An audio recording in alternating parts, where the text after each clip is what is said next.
the better the fragrance, the better you're going to kind of feel. You know, you're That's never going to right. wake up and put something on that you're not going to like the smell of, and then you're going to, you know, you're going to feel like that. So it plays a massive part, you know, in everyone's life. I'm glad to know that, because I personally can't go out without my perfume. I would also like to welcome on the show via the phone, I've got Miss Balkis Al-Khadib. She's a young, successful fashion designer for Labeso from Saudi Arabia. Balkis, welcome to the show. Yes, hello. Hello, sorry to have kept you.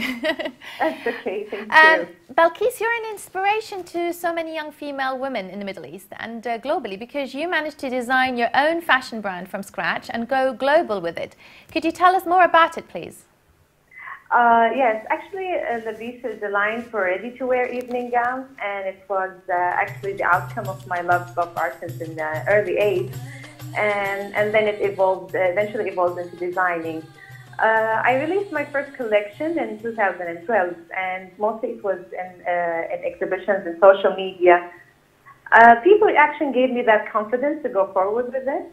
And in my line, I like usually to use the sharply cut style that gives out that edgy look for a woman, and at the same time that does not lose the elegance and sophistication, which is what a confident woman is looking for. Fantastic. How much time and effort does this business take from you, Balkis? Because I'm sure you know, you're probably fully committed to it. Yeah. Beginning any business from scratch is just, I mean, it's quite challenging. But as long as you have that will and facing any obstacles is fulfilling, despite the outcome that you'll get of it. Actually, I try to dedicate as much time as I have into it, and usually it shows with the designs, the details, choosing the colors and fabrics to give each design its own character. And can you actually describe the woman that wears your clothes? What kind of woman is she?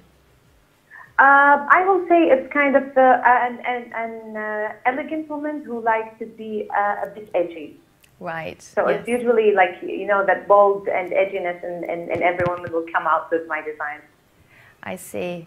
Hannah, who's my studio guest, in what way has the actual theatrical film and cinema sort of managed to portray these elegant, sort of edgy designs into the sort of, you know, the costume business within the actual film and industry? Because you can see the actual designs, they're so beautiful, they're so flowy. So how has that come about? It definitely does show, especially with the colors and the fine embroidery. It's taken up a notch in the film industry. You always have to exaggerate and emphasize things, and like you see those beautiful embroidered designs, and the flowy fabrics are giving this extra oomph to them in the film industry. And you'll see a lot of the time, especially in dance scenes in the film, you see the slow motion and the fabric moving, which is what we've just seen with the design on the catwalk there. It's so beautiful, isn't it? Balkis, who's your fashion icon that you get all your ideas from? I would say I'm actually fascinated with the work of a lot of international designers, such as Hemrat, Alexander McQueen, and Marchesa. They have this weirdness in their designs that is like it gives the design a different look. That's true. I can say that what inspires me is not limited. I also like the ornaments of the Victorian and Baroque area. That decorative art is usually is the key to my what I use in my design. I see. And what should we be expecting from your new collection, Balkis? Well, actually, I'm looking forward for the collection of the summer, SF 2015, which will be released in about a few months from now. Fantastic. Fantastic. And also I hear the good news as well today. It's a big day for you, so I do wish things go well for you today. Yes, they are going until now. Well done, well done. Well, congratulations, congratulations. It's so lovely for you giving us your time and you know, speaking with us today. Thank you so much. It's lovely talking to you. For introducing me today. Thank you. You're welcome. Thank you. Bye-bye. Bye-bye. Aisha, like you said, your perfume has actually got quite a strong scent of oud and wood.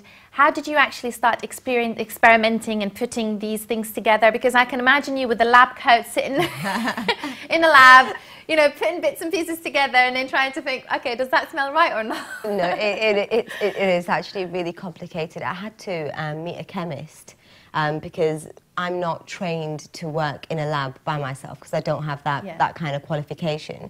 So you have to be supervised, and they sign like a disclosure form that they're not allowed to, you know, completely see what the ingredients are. But see, I was quite lucky because he was one of my dad's very good friends.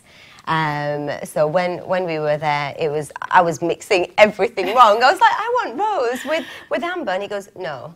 And he helped me. I have to give him credit for that. But I had a specific smell that I wanted. You know, I didn't want something too sweet, and I didn't want something too strong. So finding that balance, it was hard, and it took time.